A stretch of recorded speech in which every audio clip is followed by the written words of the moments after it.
That's delicious, that is. Yeah. Never in a million years thought I would work with my husband. I'm honestly wearing like grandma double chain. Yeah, I had to get friends to help me out my wedding dress because my husband's still partying. Even if we don't know what tomorrow holds, we will be going out and dancing. Today's guest is the woman behind CBD drinks brand Trip. Building this brand alongside her husband, they're en route to becoming the UK's leading premium CBD brand. Stockton's, Selfridges, Ocado, Sainsbury's, Harrods, Soho House and more.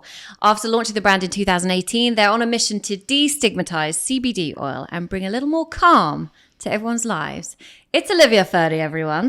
Hi. Hi. How are you? Welcome. Thank you so much for having me. Thank you for joining me. Olivia has brought in her most significant piece of jewellery. You've brought in 5 pieces. Yeah. So we're going to dive through those. And then also, I'm going to challenge you at the end to choose your all-time favourite Daisy piece. And we are going to offer our listeners, our watchers, our viewers, a very limited discount. Oh, amazing. To shop that piece. So stay tuned and we'll reveal your all-time favourite piece.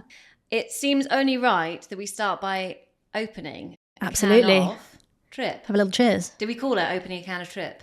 Yeah. Yeah. I mean, part of the name is around the sound of it opening. Oh my God. That like, Oh, that's lovely, that is, isn't it? cheers. Cheers. I've gone for blood orange rosemary. What's yours? I've got our new raspberry orange blossom. It's got sort of ACV. You have to try this one later. That's delicious, that is. Yeah. Both very cocktail led. Really nice. Yeah. And I'm not even lying, right? I'm not that good at acting. Yeah. That is delicious. Well done. You That one's like actually. sunshine in a can. That is like sunshine in a can. Was that the first one was that the first? No, so the Flavour. first flavour, the first ones were the pink one you might have seen, which is my ultimate favourite. I've already had one of those this morning. I Okay. didn't bring one because I finished them in the fridge before I packed the bag to come here. Peach ginger and lemon basil. We actually had a cold brew coffee, which we're sort of quietly putting in the background till next summer again to kind of relaunch iced coffee season. But flavour development is definitely one of the funnest of the job. Yeah, definitely. Yeah.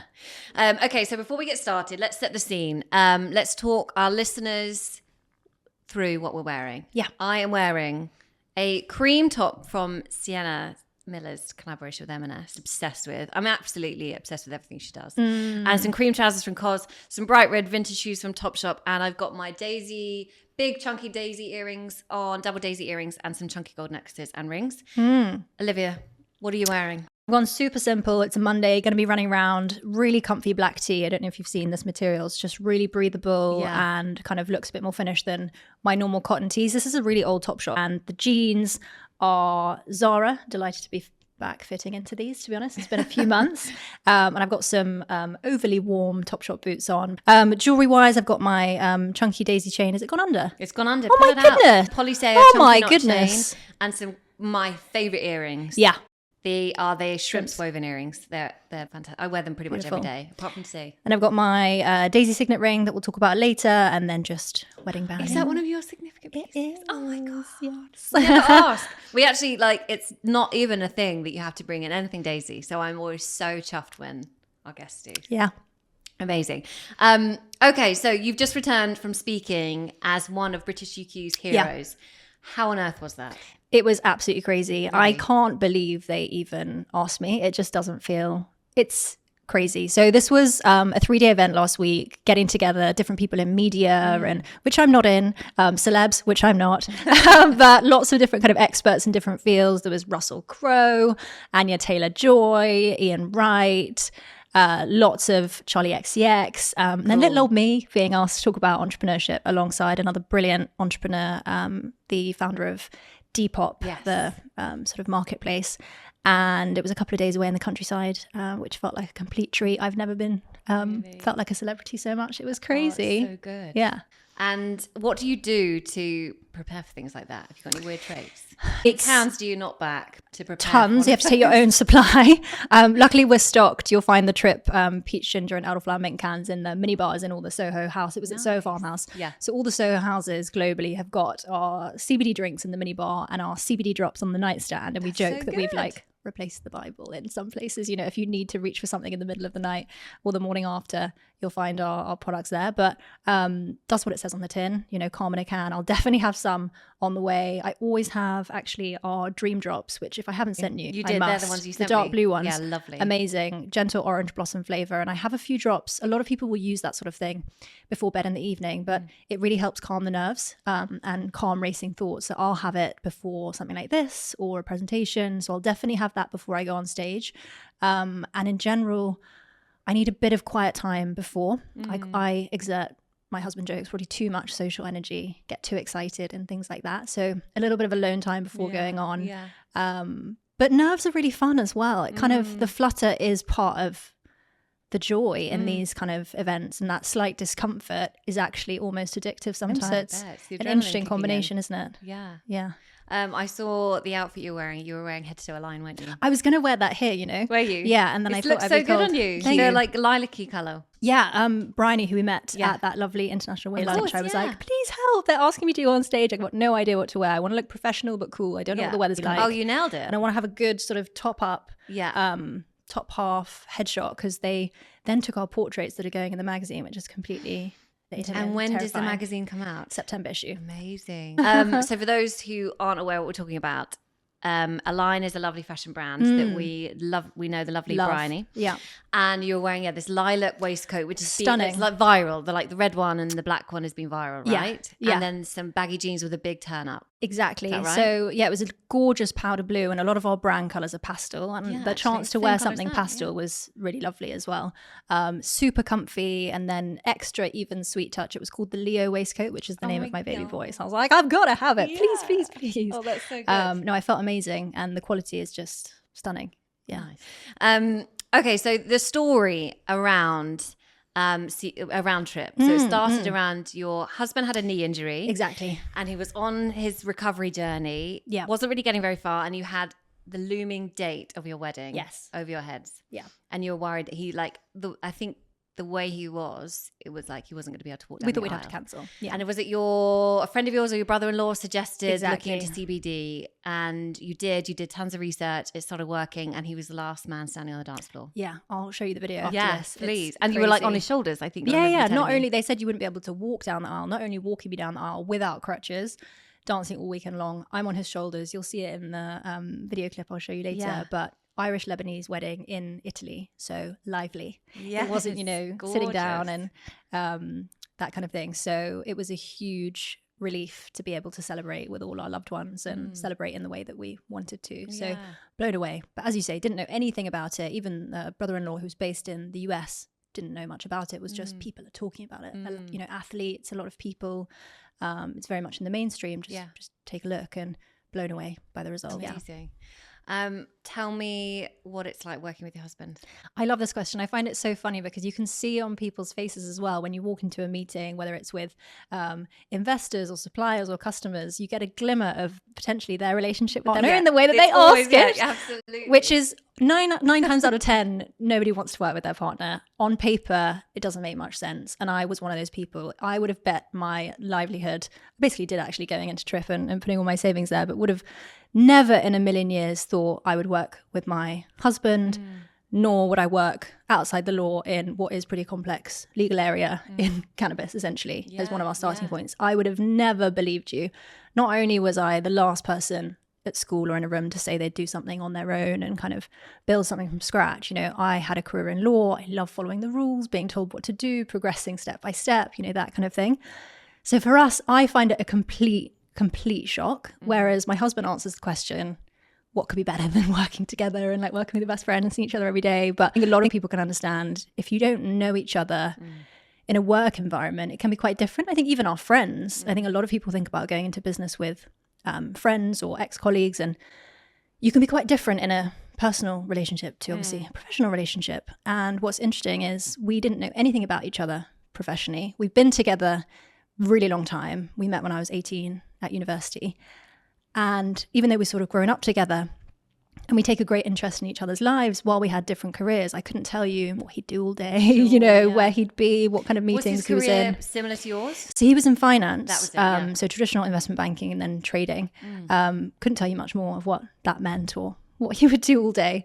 But it's funny how you can come together. And I think if you have a strong relationship, I think the beauty of it as well is obviously having different skill set, but joining and creating Trip as partners, I think reflected really well our respect for each other and, you know, our passions and our love for each other. Creating something from scratch together is an incredible thing. It feels amazing to see how much I kind of admire and respect a new part of him I didn't know about.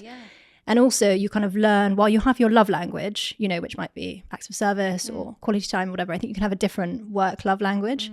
And I guess the benefit or the risk to some people is sort of, can you have both? Can they mix together in a way that works for you?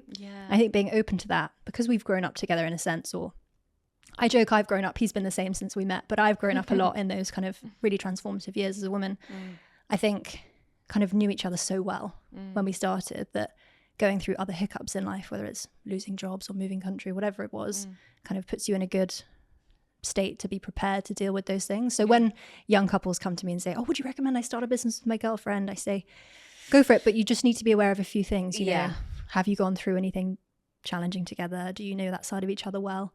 But yeah, as I say, very funny to see, because the majority of people out there, if you ask them, they're going to say no, because people don't work in inverted commas with their partner. But actually what I've learned recently as well, especially since starting a family, so much of that is like running a business. How you prioritize, how you communicate, be there if someone last minute has to be somewhere else. It's quite similar. I would love a weekly meeting with my other half. Really? I sometimes see these like reels that come up and like, we've scheduled a weekly meeting and we but you need to talk about this. I mean, he would laugh me out the door if I suggest having a meeting. The beautiful thing about how you've done it and how you work together is obviously like where it actually started, and it's so rooted in a joint experience that you are so passionate about. And otherwise it might not work if it was just let's sit down, shall we start a business? But actually, because it's so firmly what you believe in. It was so central to something that obviously it was his need, but it was like, oh, why don't you know, you're walking down together and you're completely right. That kind of partnership and equality in the experience, and then also going through the transformation and the amazing recovery surrounded by our favorite people who, you know, love us so much. I mean, a wedding's obviously an incredible energy. People around you who will never be in that room altogether ever again. That moment in time, and all they want is the best for you, is an incredible energy. But I guess that is so part of the DNA of why and how we've started this. Having their kind of involvement or kind of just being part of that original genesis has made it very, I guess, as you say, kind of the passion is founded on something incredibly personal, which is very special. Amazing. So you have got one lovely little son, Leo. Yes. Which I think the first time I met you, he was still pretty fresh, and I was blown away. I mean, you still look amazing. How do you find the balance juggling motherhood and business? I think juggle's definitely an important word. I think one thing I've learned, I was always worried that there wouldn't be space for everything. And I think what's important to recognize is I've got an incredible support system.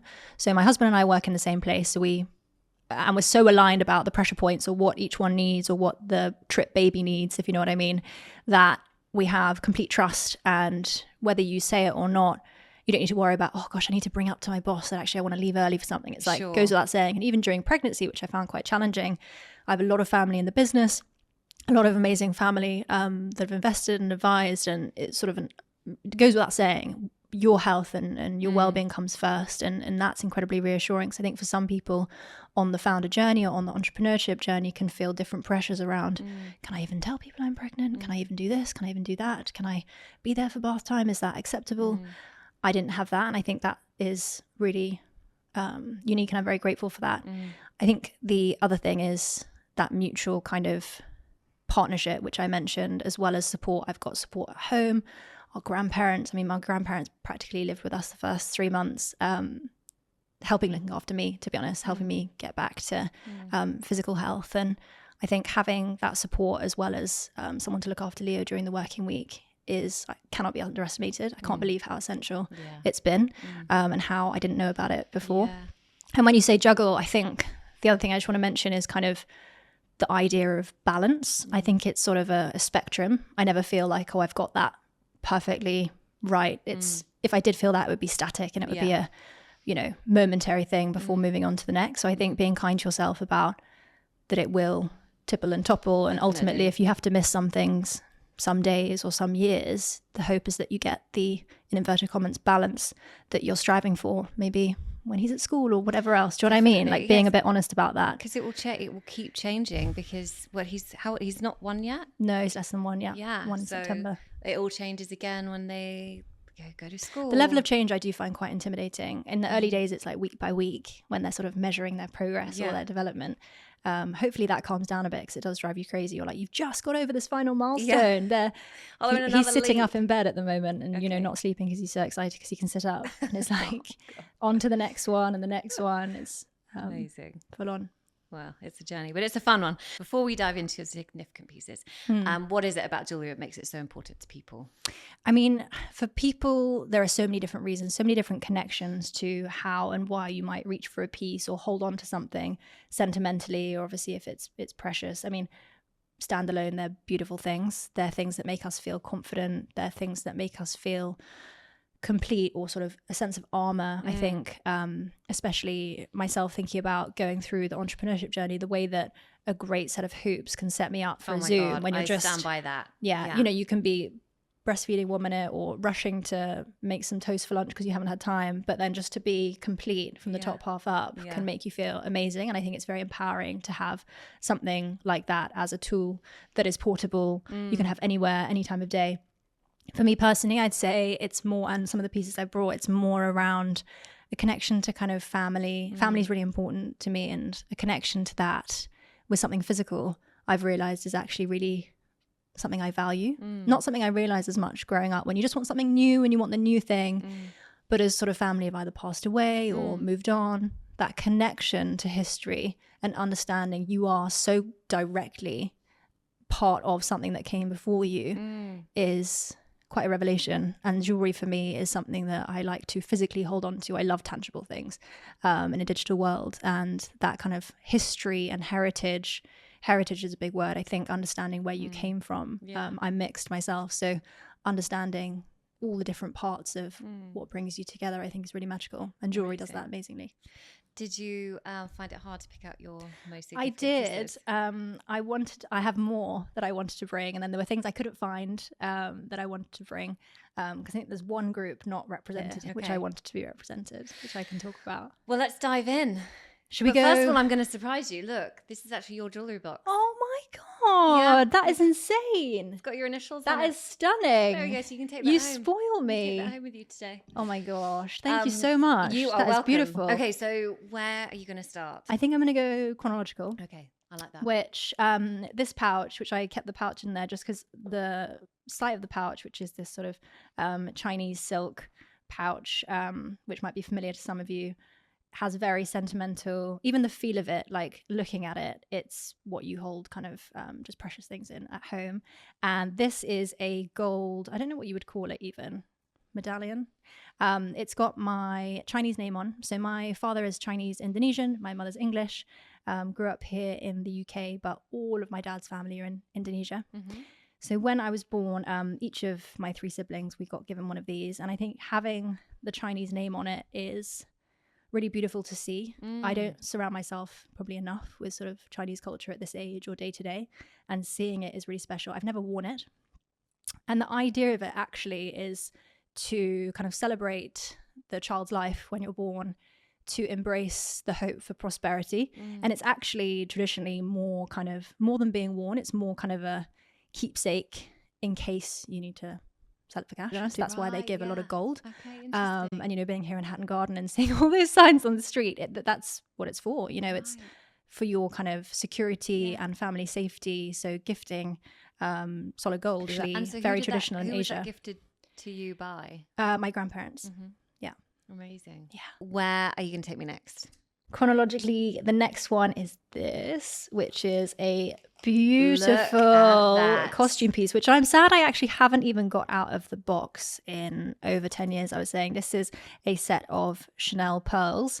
Large, very long. Yeah, long chain. That's amazing. I wore it to my prom doubled up, which I know we're going to talk about fashion mistakes. I don't love looking back at that image. I'm honestly wearing like grandma double chain with a black bandeau like sleeveless. It's like very 40s, very old before my times. I wore to my like prom, I wore like a like double thing of pearls. Yeah. And that I regret that. It must have been, because we're not uncool, it must have been cool at the time in some respects. I think maybe we were just like trying aspirational, to be a bit classic. yeah. That's what I was going yeah. for. I was like, it was my great Princess vibes. I should wear it to my prom. But I got these after, so during school I played piano and violin, and I did the exams that you do to grade 8, which is just like one of the top levels you have to do. I actually didn't enjoy it that much. I found it really hard. I had terrible stage fright. I can't hold a tune. I'm practically tune deaf. I was always struggling, but really grateful. I was encouraged, strongly encouraged to continue, and kind of ended up enjoying it by the time I sort of graduated from the final level, was even teaching local kids in my area. And as a sort of, I guess, sweetener for finishing that whole 10-year of study, my mum asked what we would like to get to commemorate. So I remember going down to Bond Street and choosing this, and Chanel was probably one of the only luxury names I could know or think about, and going to store together and picking this out. And then I wore it to my prom at 18, as I mentioned, probably like an absolute grandma. And I haven't worn it that much since. I think it's just something that's sentimental. It will always be there. And actually, I've really enjoyed getting it out for today and thinking, how can I bring this back into what I wear? Yeah. Because it's so lovely that, you know, my parents, they made such an effort to be able to kind of reward me for something that I'd worked hard on. And, you know, we didn't get things like this growing up at all. You know, my house wasn't like that at all. And my parents worked so hard to be able to send me to school, or being able to send me to university was such a big commitment for them. So this was a massive luxury. It's probably why I didn't even bring it out that much. It was just so precious. Yeah. That's beautiful. Yeah. I love it. Okay, next piece then. Next piece, chronologically, how many have I got? 1, 2, 3, 4. Yeah, I've got 5. So this one is, we were talking about this on my way in, a, what did you call it? Snake chain? Yeah, but it's a flat herringbone chain, but we call it a snake chain just because the way it slithers. I love how it feels and how it slithers. So this was my mum's. My dad bought this for her probably in the 80s from Singapore on one of his trips. He traveled a lot for work and has always traveled a lot with family being abroad, and brought this back for her one trip. And I always remember growing up and seeing it glisten and sort of holding on to it. And it must have been about 5-10 years ago. I can't even remember how it came up. My mum said, do you want to wear it? Because something I was looking for wearing every day, and wear it every day, as I mentioned when I was walking in here, and now seeing my son reach up and play with it is really, really sweet. And yeah, I love it so much. And she actually missed hers, that she went and got my dad to get her another one on his travels to Indonesia. And then my sister and my sister-in-law also asked for one. So we all now wear them, which makes him so happy, because he's typically not the best at choosing gifts. So you know got that right. Whenever he can get a picture of us all wearing it, he'll like send it round and be like, look at them all wearing their gold chains. And he's absolutely chuffed. So yeah, simple but classic. You really can't go wrong.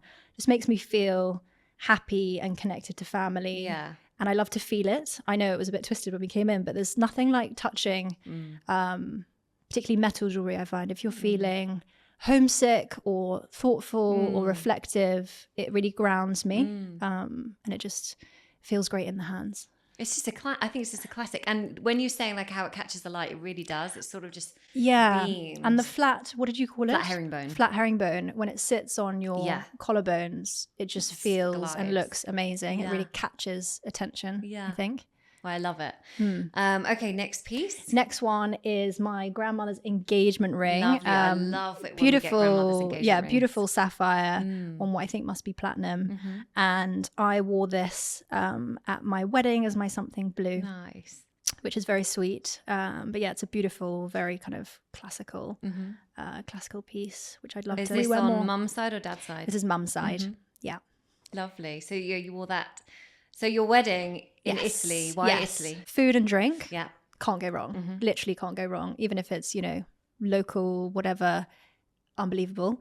This is a very practical answer. The next two answers are the ability for a late license. So my husband's Irish Lebanese, and when we were looking at London places, it was all sort of, you know, sound off by 11:30, carriages at 12. Right. And he grew up in Beirut, where I don't know if you've had the chance to go or you have any friends that have been, but it's the most magical, energized place amidst all the craziness that happens in that region of the world, in particular in Beirut.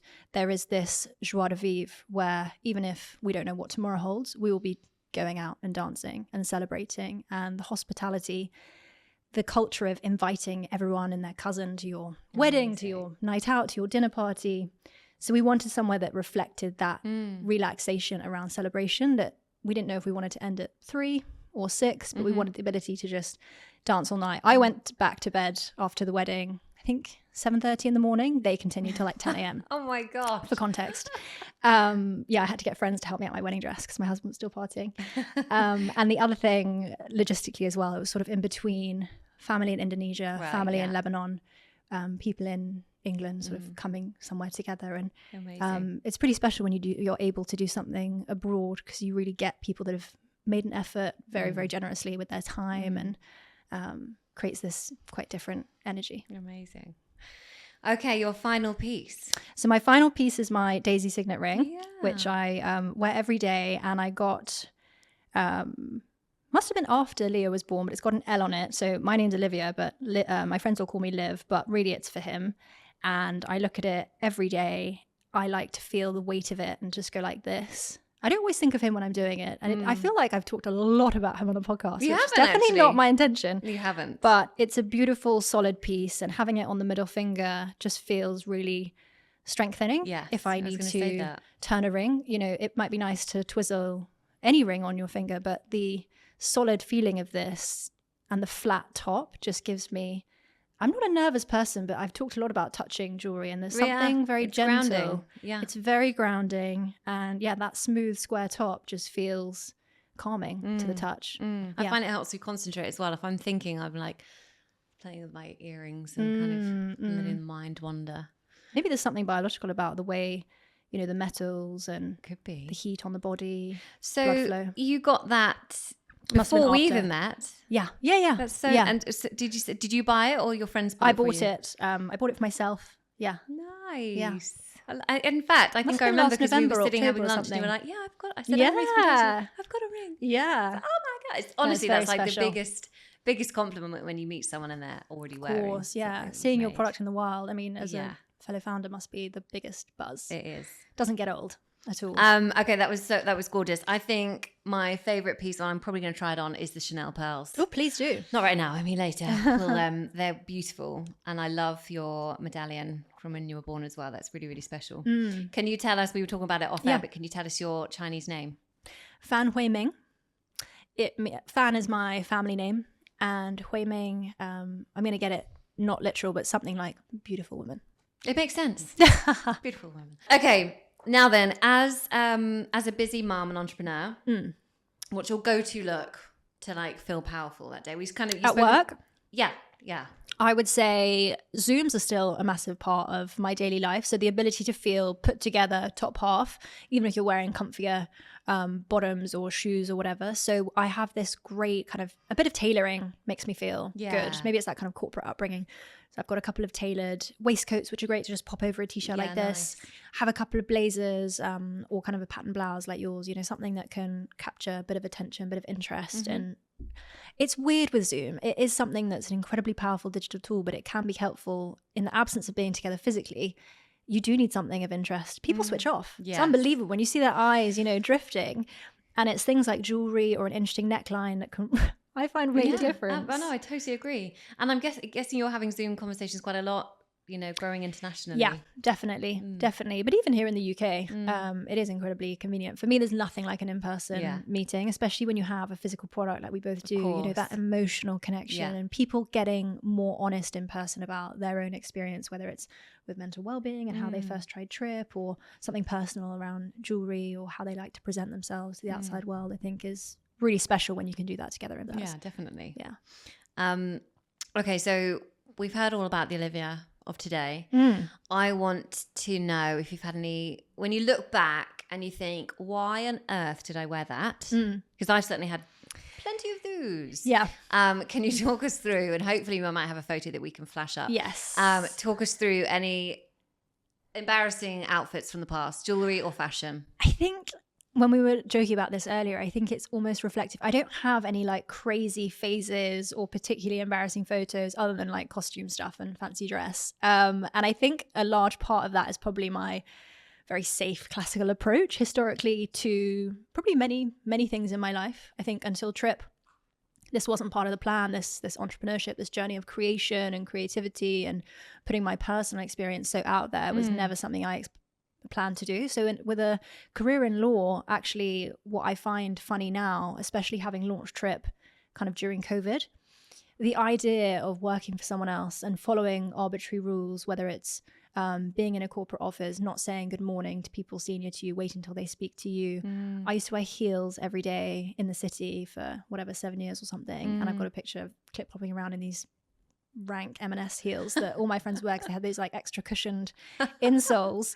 And the thought of putting myself into some systemic idea of professionalism, visual professionalism as a woman, it was very frustrating. You know, you always had to have a jacket on the back of your chair in case you got to go to a meeting. It's like, well, how can that be the only way of me showing up and being a participant and viewed as a, not even equal, but someone who's permitted to be in this space? And I see pictures of myself in these, I don't know if you ever had a job where you had to do this, you know, like corporate dresses. It was always blouse and skirt, heels, corporate dress, uncomfortable, not easy to be in all day, not flexible, not empowering necessarily. The structuring of it could be empowering, but I'd say overall it did not align with a lot of things that are important to people and many women day to day. Comfort, I think, is a very empowering thing. Definitely, yeah. And when I reflect back about small practical things, being too cold, being uncomfortable, having to clip prop around in heels when the men would race ahead to the meeting, and sure, that's so true. things like that. And you look at a photo and I feel not sad at all, but kind of smaller. And I can't imagine having gone back to that space after COVID, where I think it was a time of, it was very scary. It was very worrying for friends and family, but there was a moment of pause where I think we reflected on, why do we do these things? We used to have to ask permission to work from home. Had to be for a reason, appointment, boiler, things like that, you know? And the challenging of the status quo, I think, was a really empowering time for us all to kind of reflect on how do you want your day to look? And I've learned that flexibility is a hugely important factor for me, whether it's in that work-life balance that we talked about or how I feel my best every day. And expressing yourself. If you're just wearing like these corporate outfits, now you can, I know. how you feel on that day. I went from corporate law and then I worked as a lawyer for Farfetch, where everyone was very fashionable. And that was a really fun time of expression, working in Shoreditch years ago.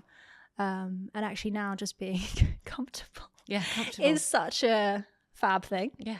I mean, I guess it's also a juxtaposition, right? Because I socialize so much for work. I'll be at incredible GQ awards or I'll be at an event here or there. Dressing up is so often part of the work that choosing not to, I guess, has become something I enjoy doing. Yeah, totally know what you mean. Amazing. So I've heard you say before that movement is a kind of non-negotiable for you. You said that, like, you didn't move this morning. You didn't move this morning, but I'm sure you'll move at some point today. Didn't you say that home. some of the team are like, have you gone for your run yet? Yeah, absolutely. Yeah. What, can you talk us through like the typical day in the life? I always love hearing about this. Yeah. Typical day in the life, I feel, can be quite varied Monday to Friday. I'd say the front end of the week is the more frenetic work energy. I guess inevitably you have the excitement of having rested, in inverted commas, slightly over the weekend and like be raring to go. So firing off a lot of emails sort of early on in the week. Waking up, would normally have coffee at home with my husband. We'd get our baby up, have a little play, log on soon after that to do a little bit of kind of email checking, moving things around, making space inevitably when I have created too little space in the calendar. Then go get the movement in. So for me, that would probably be a class or something local because I can get there between home and the office. I think convenience, sound really grammarish. I've been talking about convenience and comfort the whole time, but actually what you realize in the juggle is time is one of the most important resources. And if you can save increments of 15 minutes here and there, you can really set up your day in a way that suits you and your energy levels better.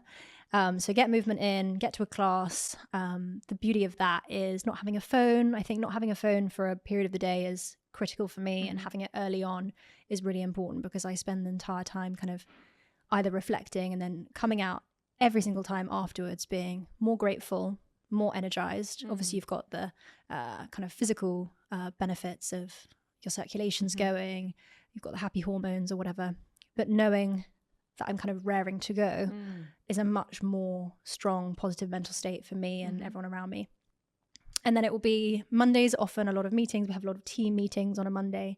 But my schedule's really variable. It's often a lot of external meetings. I'm so lucky to get to come to things like this or to meet customers. So I do a lot of customer facing things. When I say customer, I mean retailer or bar or restaurant. And because the drink is so experiential and emotive, getting to meet people, pour it out, talk them through the story, talk through the ingredients, the innovation is a big part of what I get to do, which I'm really lucky about.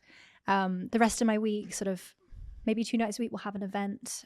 What I'm lucky to do is go to events with my husband, best friend and partner. So we had an event at the Royal Albert Hall last Tuesday in the industry. Wow. And there was like a seating plan for the black tie dinner, and people were like, oh, who do you want to sit next to? Who do you want to meet? And I was like, put me next to my husband. We just want to have a chat and be able to kind of catch up on stuff. Which people find sickening and bizarre, but somehow we're not sick of each other yet. That's amazing. But yeah, bit of a mix. If you can pinpoint, what's the best thing about what you do?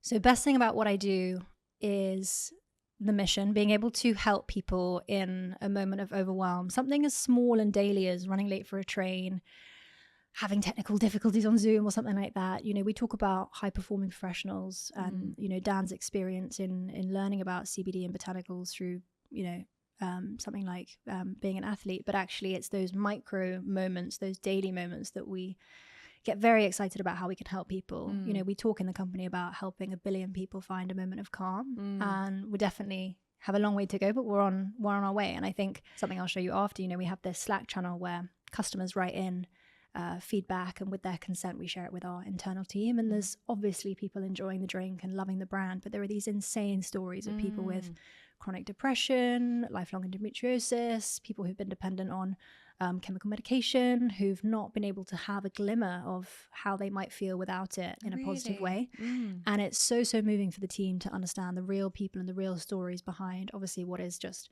to a lot of people, you know, a fun, happy, playful product, what sits behind, you know, anxiety about not being diagnosed. You know, so often women in particular there's not as much funding in medical research for females, and actually that lack of funding can contribute to, you know, big bias in the medical profession, such that women are often left undiagnosed with things like endometriosis or other conditions which can be correlated or linked to other things. And it's the anxiety of not knowing what you have where we can really come in, and we've heard incredible stories from people about how it's impacted their lives. So for us, or for me, that's definitely, I think, one of the most magical parts of it. I think day to day, what I was mentioning before is my favorite thing is the feeling I get when I'm doing something I love, whether that's working with my best friends, my family. I mentioned we co-founded the business, my husband and I, and then we brought on my brother-in-law, my sister's husband, and his younger sister around the kitchen table for those first couple of years. And that dynamic is very special. I'm very, very grateful to be surrounded by best friends and family. As well as that, the feeling of creativity. I didn't know that was such a beautiful thing that I could enjoy every day. And I think whether it's developing new products or looking at branding or campaign ideas, we've got a big partnership launching later in the year, being so excited about that kind of thing and having it so connected. I don't know how you find this, but the blur between personal and professional could be incredibly off-putting, but actually it makes it all that much more exciting and fulfilling. Yeah, for sure. Because you have the both just merging together. Okay, so what can we expect to see next? Have you got any products that you can tell me about? You said that you put on ice the coffee kind of... Yeah, we have some more supplements. We've got our CBD drops, which are botanical blends. Different strengths can help with kind of different need states. We've got a gummy format coming out later this year. Great. Again, kind of flavor-led. And the idea of all the Trip products is to be uniquely delicious while authentically functional. And for us, there should never be this compromise. Why should something make you feel good, but be a hard medicine or hold your nose moment? Why can't it be as fun or as delicious as your favorite kind of cocktail that you can have somewhere that you love, rather than going to some weird shop in the middle of nowhere to specifically buy this thing? So formats that we're spending a lot of time on R&D will always be playful, taste-led, and making people think differently about everyday health and mental well-being. For us, there shouldn't be this othering where you've got to go to a special place. It should be in your local office canteen. Yeah. It should be where you spend the weekend with your kids. We sell trip in Legoland and museum stores and things like that. So amazing. The last thing I'm going to ask you. Yeah. You have been a fan of Daisy for a while. Yes. Can you choose your all-time favorite piece? I think I know what it's going to be. Choose your all-time favorite piece, and we're going to offer the audience a limited time to shop it at 20% off. Oh, amazing. So what's it going to be? Very generous. That is always a really difficult question. I'm sure you know how difficult that is. I think for me, you were alluding to it then, having gone through the significant pieces, the signet ring. Yes. The Daisy signet ring. Polysale signet ring. Yeah, I've got that engraved with an L. I think it's just such a special piece. It's got to be that one. Okay, so for a limited time only, you can shop the Polysale signet ring as chosen by Olivia, get 20% off, and the discount code will be in the show notes. Thank you, Olivia. Before we finish, so we ask all of our guests which charity you would like us to donate £100 to. So which charity are you choosing? I am choosing Red Cross, their Gaza appeal. Nice. Lovely. Thank you so much. Thank you. That was brilliant. Thank you for listening to Homegrown Daisy. Make sure to subscribe wherever you listen to your podcast and follow us on Instagram so you don't miss a thing.